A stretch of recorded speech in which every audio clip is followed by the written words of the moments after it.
छोटा सा भी बच्चा, अगर आपने किसी एक भाई बहन को 3 टॉफी दिया, किसी को 5 दिया, 2 मिनट बाद आपके पास झगड़ा करने के लिए वो बच्चा आ जाएगा, चाहे जितना भी छोटा हो। मम्मी आपने उसको ज़्यादा दिया, हमको कम क्यों दिया? उसका वाला बड़ा क्यों है, छोटा क्यों है? अभी जो बच्चा स्कूल कभी नहीं गया, वो भी छोटा बड़ा समझ गया, इतनी फीलिंग उसके अंदर आ गई ठोस वस्तु से प्रयोग करने के कारण। छोटा बड़ा, आरोही अवरोही जो भी आपको बताना हो, जब आप भाग गुणा जोड़ घटाना जो भी बताना हो, शुरुआत यदि ठोस वस्तु से करेंगे तो उसकी सारी बहुत सी ज्ञान इंद्रियां सक्रिय होंगी और उसका सीखना समझना बहुत अच्छा होगा, स्थायित्व आएगा। इसलिए गणित को रुचिकर बनाने में गणित किट का प्रयोग, परिवेशी संसाधनों का प्रयोग। और आप लीजिए कुछ बिंदु को, एक तो ठोस वस्तु वाला, कुछ और बिंदु आए जी, और बताएं। और पीछे से कुछ बिंदु आए।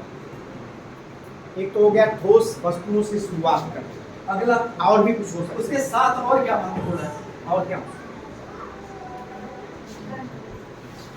उसमें स्कूल रेडीनेस जो चला था कक्षा 1 में, उसके कितने नोडल हैं? जहाँ था दी में नोडल जो है हाथ भाई।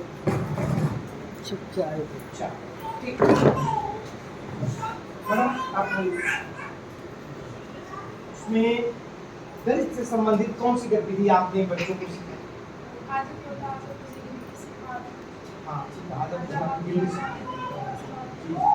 और एक वो आपने सिखाया बोल भाई कितने, बोल भाई कितने? बच्चे गोल गोल घूमते हैं, फिर ऐसे गोल गोल घूमते हैं, फिर वो बच्चे कहते हैं बोल भाई कितने?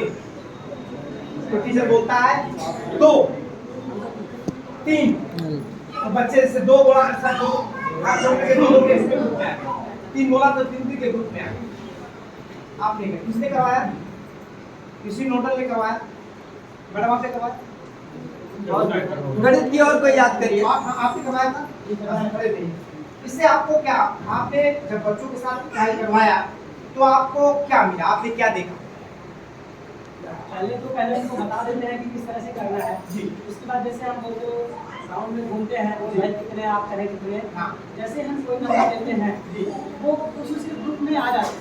पहली बार तो हाँ, वो बना लेते हैं। पहली बार वो गलती करते हैं, हाँ। उसके बाद उनको लगता है कि नहीं, जब हम उसको क्लैरिफाई करते हैं कि नहीं ये वाला ग्रुप सही है, हाँ। जब तो बोला गया 2 ही रहना, 3 नहीं रहना, 3 वाला आउट हो जाओ, तब उनकी समझ विकसित हो जाती है कि नहीं जितना सभी बोलते हैं इतने लोग ही इस ग्रुप में रहना है। यहाँ तक कि आज मैं जिस विद्यालय पर अभी था कुछ दिन पहले, उसमें 5 का भी ग्रुप बच्चे बनाए। उन्होंने कहा 5 के ग्रुप बनाए, देख रहा था बच्चे खींच के लाया अपने में मिलाने के लिए, ठीक है। तो क्या वो बच्चा 5 ऐसे लिखना या 4 ऐसे लिखना या 3 जानता है? जानता है? जरूरी नहीं कोई जानता, शायद नहीं जानता ग्रामीण क्षेत्र का बच्चा, तो फिर भी वह आपस में 2 के ग्रुप में 3 के ग्रुप में मिल जाए, मतलब उसे यह ध्यान हो चुका है कि 2 कहने का क्या मतलब, 3 कहने का क्या मतलब है, 4 कहने का मतलब, उसे संख्याओं का ज्ञान हो रहा है। और बाद में मैं धीरे से उसे बताऊंगा कि बेटा जो 2 आप ऐसे मिले हो, यह एक संख्या होती है और हम इसे ऐसे लिखते हैं, एक संकेत। तो बच्चे को वह जो डर की भावना, जैसे मैं शुरू में ही पढ़ाते थे हम लोग, 1 लिखो, 2 लिखो, 3 लिखो, का लिखो, ख लिखो, बच्चा डर जाता। अब वो विद्यालय न आने के लिए उसके मन में बात बन जाती थी। और स्कूल रेडीनेस में मैंने पहली बार देखा, ये जितने कार्यक्रम हो रहे हैं उनमें सबसे बढ़िया ये कार्यक्रम रहा।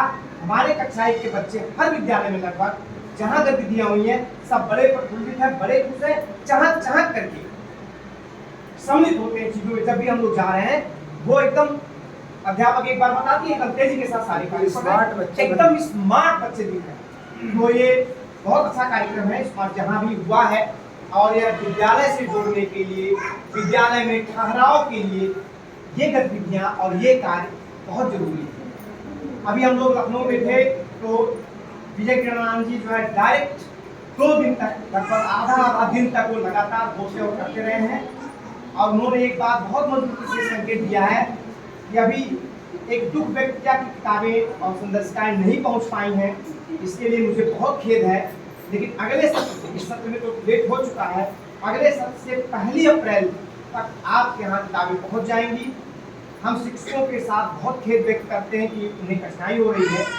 अभी वे एडी बेसिक, एसआर जी एआरपी पर ध्यान दिए हुए हैं और उनका पूरा मूल्यांकन हो रहा है कि वो कैसे हम आप तक उन चीज़ों को पहुंचा रहे हैं। और अगला स्टेप है तो हम डायरेक्ट आपको देखेंगे कि आप उसमें काम कैसे करें। उसके लिए उन्होंने टीम का गठन भी कर दिया है। 2-2 दिन तक एक जिले में उनकी टीमें रुकेंगी, जिसमें कहीं फिर भी हो सकते हैं, कहीं कुछ। तो उन्होंने एक अपील भी किया है कि ये जो हमारा शैक्षिक कार्य है यह केवल नौकरी नहीं, भगवान ने या खुदा ने इतने सारे बच्चों जो निरीह और ग्रामीण क्षेत्र के एकदम डाउन ट्रेडेन स्थिति से आते हैं उनके लिए हमें भेजा है कि हम उनके लिए कुछ कार्य करें। ये बहुत बड़ा अवसर है जिसमें हम उनके लिए कार्य करते हैं। यह अपील उन्होंने किया है, उनकी अपील को मैं आपके माध्यम से पहुँचा रहा हूँ, आपके माध्यम से। तो हमें निष्ठा से, हमारे अंदर किसी चीज़ की कोई कमी नहीं है कि हमें पढ़ना नहीं आता, पढ़ाना नहीं आता, सब कुछ केवल एक निष्ठा उत्पन्न करनी है उनके प्रति, बच्चों के प्रति, कि हम उस कार्य को करेंगे और हम निपुण उन्हें बनाएंगे। बस इतनी सी यदि हमारे दिमाग में आ जाएगी तो ये सारे जो बच्चे हैं कहीं न कहीं चीजें सेट हो जाएंगी। ठीक है, धन्यवाद।